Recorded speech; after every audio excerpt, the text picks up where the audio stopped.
আসসালামু আলাইকুম। এটা যে চিটাগাং বোর্ডের এসএসসি এমসিকিউ সমাধান।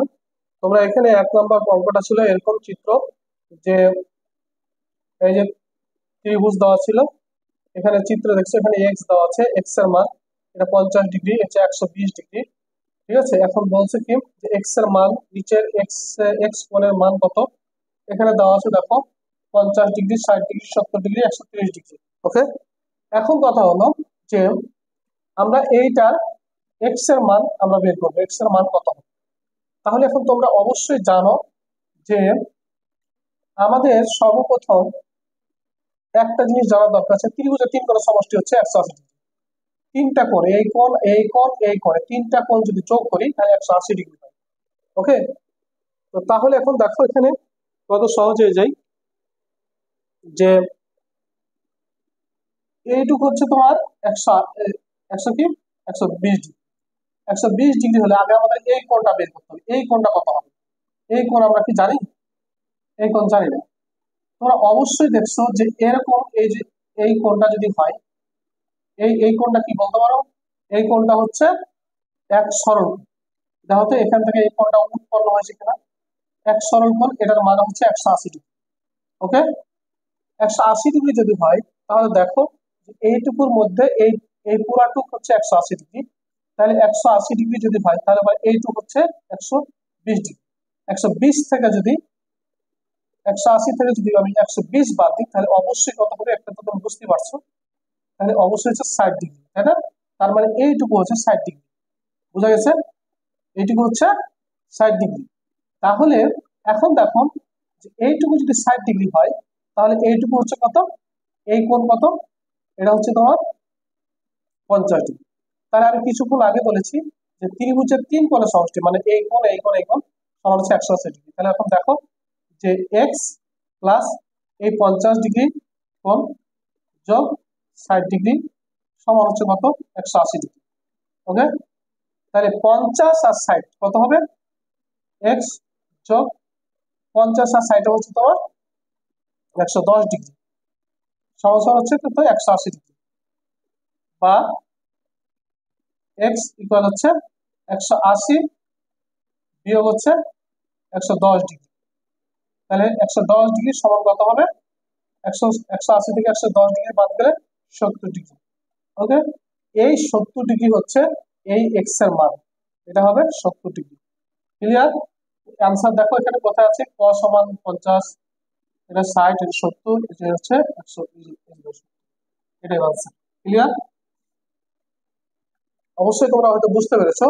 যদি তোমাদের কোনো প্রবলেম হয়, তাহলে অবশ্যই তোমরা কমেন্ট বক্সে আমাকে জানাবে যদি বুঝতে প্রবলেম হয় তাহলে। এবং এই এই তোমাদের এই চ্যানেলটি অবশ্যই তোমরা লাইক কমেন্ট শেয়ার করবে। ওকে, এইখানে দেখো তোমরা 2 নম্বরটাতে দেওয়া আছে এস ইকুয়াল হচ্ছে -1, 1, 1, 2, 1, 3, 2, 4, অন্যটির ডোমেন কত। এটা একদম সহজ ভাবে তুমি চিন্তা করো, যে ডোমেন গুলা মনে রাখলে, এই যে একদম সহজ ভাবে তুমি শর্টকাট নিয়মে করবা। ডোমেন বা ডোম যেটাই লেখো না কেন, এটা সহজ সহজ দেখো। এই যে এখন দেখো -1 আছে, 1 আছে, 1 আছে, 2 আছে, এগুলো হচ্ছে ডোমেন, ডোমেনটা সংখ্যা। কিন্তু দেখো এই যে ওয়ানটা ডবল আছে না, রিপিট আছে, এই জন্য তুমি ডবল দিতে পারবে না, একবার দিতে পারবে। তার মানে ডোমেন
এইখানে দেখো, এটা হচ্ছে 3 নম্বর অঙ্ক, কোসেক থিটা ইকুয়াল হচ্ছে 2 হলে কট থিটা ইকুয়াল কত। তাহলে এখন দেখো কসেক থিটা, কসেক থিটা আমাকে আমাকে আগে এটার মান বের করতে হবে। 1/√3, 1/2, √2, √3/2 বা √3। এই অঙ্কগুলো সাধারণত আসে মানে প্রায় সময়, তোমরা খুব মনোযোগ দিয়ে এই অঙ্কগুলো দেখবে।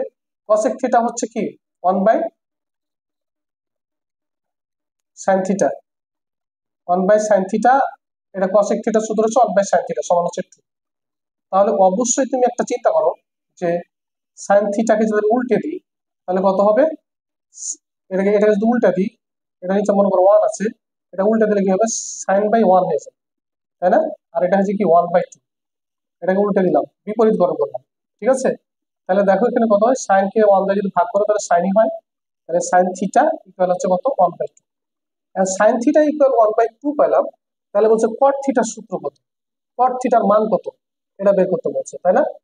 তো কট থিটা আমরা এখানে এখন দেখো সাইনের মান পাবে। সাইন এখন কি, সাইন মানে আমরা জানি, খুব সহজে পেয়ে যাবে তুমি, পিথাগোরাসের উপপাদ্য যে তুমি বসাও এখানে, তাহলে একদম ইজিলি বার পেয়ে যাবে। এটা হচ্ছে ধরো সাইনের সূত্র হচ্ছে লম্ব বাই অতিভুজ। তাহলে লম্ব কোনটা, লম্ব হচ্ছে এটা, অতিভুজ হচ্ছে 2।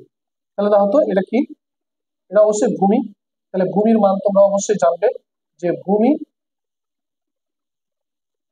ভূমি স্কয়ার সমান হচ্ছে অতিভুজ স্কয়ার, অতিভুজ স্কয়ার মাইনাস হচ্ছে লম্ব স্কয়ার। এই সূত্রটা তোমরা অবশ্যই জেনে থাকবে, পিথাগোরাসের উপপাদ্য। এখন তুমি মানটা বসাই দাও, তত সহজে হয়েছে, ঠিক আছে? ভূমি, আগে ভূমির মানটা আমরা বের করি, এই মানটা বের করবো, ঠিক আছে? তাহলে লম্বর মান কত, 2, এই যে 2, আর এখানে হচ্ছে কত, লম্ব হচ্ছে 1, তাহলে হয়ে যাচ্ছে কত, 2×4 মাইনাস 1, তার মানে হচ্ছে 3। ওকে, আর এই যে এখানে ভূমি আছে স্কয়ার দেওয়া আছে, তার মানে হচ্ছে ভূমি সমান সমান হয়ে যাচ্ছে কত, এখানে যে √3। তাহলে ভূমির মান হচ্ছে √3, এই √3 হচ্ছে তোমার হচ্ছে ভূমি। এখন কথা হলো কট থিটার সূত্র কি। আচ্ছা, কট থিটা মানে আমরা জানি, কট থিটা, কট থিটা ইকুয়াল হচ্ছে ভূমি বাই, ভূমি বাই লম্ব। এটা কিন্তু আমরা সূত্র জানি, তাই না? তাহলে ভূমির, ভূমি কত, ভূমি দেখো যে √3, এই √3/1, 1 হচ্ছে যে তোমার লম্ব। তাহলে সমস্যা কত, √3 কে 1 দেওয়া গেল √3, এই দেখো √3, এটা হলো অ্যান্সার। এই যে এখানে দেখো √3 আছে কিনা, 1/√3, 1/√2, √3/2, এই যে √3। দেখছো, ক্লিয়ার? তুমি একটু খালি মনোযোগ দিয়ে করবে, দেখবে তুমি সব ধরনের অঙ্ক তোমাদের কাছে, তোমার কাছে একদম সহজ ভাবে চলে আসবে। তোমাকে এটা বুঝতে হবে, বুঝার যদি কোনো প্রবলেম হয় তুমি অবশ্যই আমার কমেন্ট বক্সে কমেন্ট করবে। ওকে, এইখানে দেখো একটা হচ্ছে পরিসংখ্যানের একটা অঙ্ক দিয়েছিল এরকম, যে অজীব রেখা, অজীব রেখার লেখ আঁকতে ওয়াই অক্ষ বরাবর কোনটিকে ধরতে হয়। অজীব রেখার লেখ আঁকতে ওয়াই অক্ষ বরাবর কোনটিকে ধরতে হয়, এটা তোমাকে দিয়েছে। এখানে দেওয়া হচ্ছে ক্রমযুক্ত গণসংখ্যা, গণসংখ্যা শ্রেণী মধ্যমান, আচ্ছা শ্রেণী উচ্চ সীমা। আচ্ছা, অজীব রেখার গণসংখ্যা আমরা যখন এই যে গ্রাফ আঁকি না, দেখো তোমাদের অবশ্যই তোমাদের মনে আছে, তোমরা যারা গ্রাফ আঁকছো, এই যে এরকম যখন গ্রাফ আঁকি তখন আমরা কি, এই যে এটা হচ্ছে কি, এটা হচ্ছে ওয়াই অক্ষ আর এটা হচ্ছে এক্স অক্ষ। তো এখন হলো আমরা ওয়াই অক্ষ বরাবর প্রশ্ন করছে এখানে যে অজীব রেখার লেখ আঁকতে, যে লেখ আঁকলাম, লেখ আঁকতে ওয়াই অক্ষ বরাবর কোনটিকে ধরতে হয়। তাহলে এই ওয়াই অক্ষ বরাবর কি লিখতে হয়, এক্স অক্ষ বরাবর কি লিখতে হয়, আমরা সবাই জানি। এখানে ওয়াই অক্ষ বরাবর তোমাকে লিখতে হয় হচ্ছে শ্রেণী মধ্যমান লিখতে পারো, শ্রেণী, এই যে এক্স অক্ষ বরাবর